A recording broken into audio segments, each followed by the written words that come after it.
इन खबर यूपी में आप सबका स्वागत है। मैं हूं हसीन अहमद। भूतपूर्व कैबिनेट मंत्री स्वामी प्रसाद मौर्य ने श्री रामचरितमानस के खिलाफ आपत्तिजनक टिप्पणी की। उन्होंने कहा कि श्री रामचरितमानस में जिस तरह से चौपाइयों में लिखा हुआ है उसमें शूद्रों के अपमान की बात कही गई है, उनकी प्रताड़ना की बात की गई है, यहां पर औरतों का भी तिरस्कार करने की बात की है। लिहाजा मैं ऐसी पुस्तक को धार्मिक पुस्तक नहीं मानता हूं। ये किसी लेखक की तरफ से उसमें जो मॉडिफिकेशंस किए गए हैं, जो चेंजेस किए गए हैं, जो बदलाव आए हैं, उन्हीं की वजह से ये चीजें आपको देखने को मिलती हैं। उनके ये तमाम बयान जिस तरह से बाहर आए उसके बाद साधु संतों का और धार्मिक जो गुरु हैं उन तमाम लोगों का एक बड़ा वर्ग स्वामी प्रसाद मौर्य के खिलाफ हुआ। उन्होंने बयानबाजी शुरू की और इसके साथ ही साथ हमने देखा कि किस तरह से कई शहरों में बाकायदा भूतपूर्व कैबिनेट मंत्री स्वामी प्रसाद मौर्य के पुतले जलाए गए, उन्हें आग के हवाले किया गया। लोग इनसे बहुत ज्यादा नाखुश थे, लिहाजा इनको बहुत ज्यादा विरोध का सामना करना पड़ा।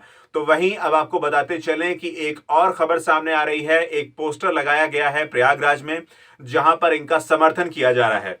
आपको बता दें कि प्रयागराज के नैनी थाना क्षेत्र के लोकपुर इलाके में यह वाकया सामने आया है जहां पर लोगों ने बाकायदा पोस्टर लगा के स्वामी प्रसाद मौर्य का समर्थन किया है। इस पोस्टर में साफ तौर पर लिखा है कि मैं शूद्र हूं, मुझे गर्व है।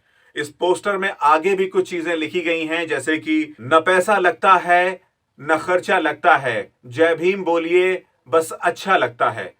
यहां पर इन 7 लोगों ने जो कि अनुसूचित जाति और अन्य पिछड़ा वर्गों से आते हैं, इन्होंने ये पोस्टर लगाया है प्रयागराज के इस इलाके में ताकि ये समर्थन कर सकें स्वामी प्रसाद मौर्य और उनकी बातों का जो उन्होंने श्री रामचरितमानस के खिलाफ कही थी। पोस्टर लगाने वालों के नाम सामने आ रहे हैं जिसमें पहला नाम आता है शिव दर्शन यादव का और दूसरा है राकेश कुमार। इन्होंने स्वामी प्रसाद मौर्य का समर्थन करने के लिए लोकपुर के इस इलाके में ये पोस्टर लगाए हैं जिसमें सम्मान और गौरव की बात की गई है।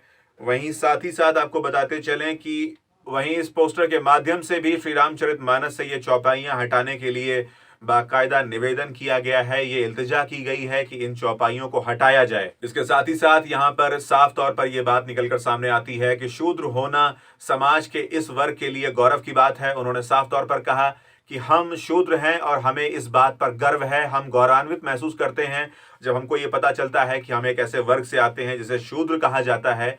और जब तक श्री रामचरितमानस से ये चौपाइयां नहीं हटाई जाती जिसमें कि हमारे अपमान की बात लिखी गई है, जिसमें कि हमारा तिरस्कार किया जा रहा है, तब तक ये विरोध नहीं रुकेगा। ऐसी तमाम जानकारियों के लिए बने रहिए इन खबर यूपी के साथ।